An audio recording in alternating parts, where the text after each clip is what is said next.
God but you. There is no God but you, declaring the oneness of Allah. Subhanak, you are free from all imperfection. Inni kuntu min al-zalimin, and I was amongst the wrongdoers. Again, La ilaha illa ant, there is no God but you.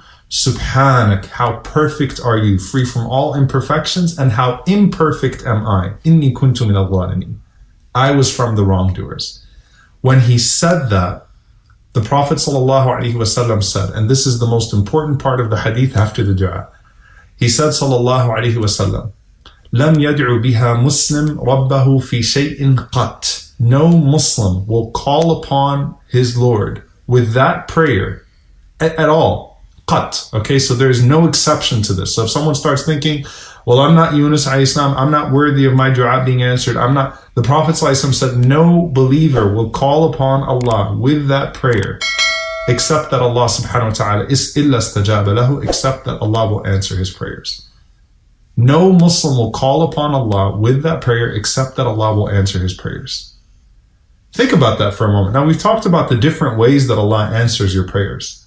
But no Muslim will ever add into their prayer or call upon Allah with La ilaha illa anta subhanaka inni kuntu min al-zalimin, except that Allah will remove all of their distress and answer their prayers. Now let's talk about this for a moment, inshallah ta'ala, because it's a very profound thing that the Prophet ﷺ is giving to us. Number one, again, don't sit there and think, well, perhaps I'm not worthy. All right. The Prophet ﷺ said no Muslim will call upon Allah with that prayer. Also remember that when Allah tells us the story of Jonah, the story of Yunus alayhi salam, Allah says, وَكَذَلِكَ نُنْجِ الْمُؤْمِنِينَ. And just like that, we also rescue the believers. So just like we rescue Yunus alayhi salam, we rescued the Prophet Jonah.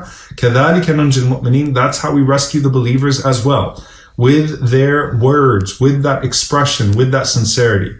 Yunus alayhi salam represents a person in the lowest of low, calling upon Allah, acknowledging His majesty and His glory with absolutely no imperfection.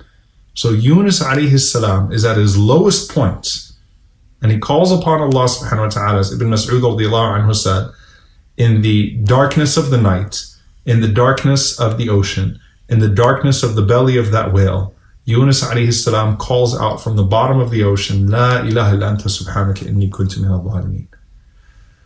It's an extremely profound narration that the Prophet ﷺ is giving to us, and I want to talk about a few things with this dua that's usually not spoken about. Number one, Yunus alayhi salam did not ask Allah to be saved, but by his pure expression to Allah subhanahu wa ta'ala, his pure thana, his pure praise of Allah subhanahu wa ta'ala, Allah saved him anyway. Allah rescued him anyway. Yunus did not ask Allah to remove him from the belly of the whale. He did not ask Allah subhanahu wa ta'ala to save him in this life. He called upon Allah, asking Allah subhanahu wa ta'ala for forgiveness. And that's because the Prophet ﷺ said that whoever sticks to istighfar, whoever sticks to seeking forgiveness, Allah will take care of all of their affairs anyway. Okay, Allah will take care of all of their affairs anyway.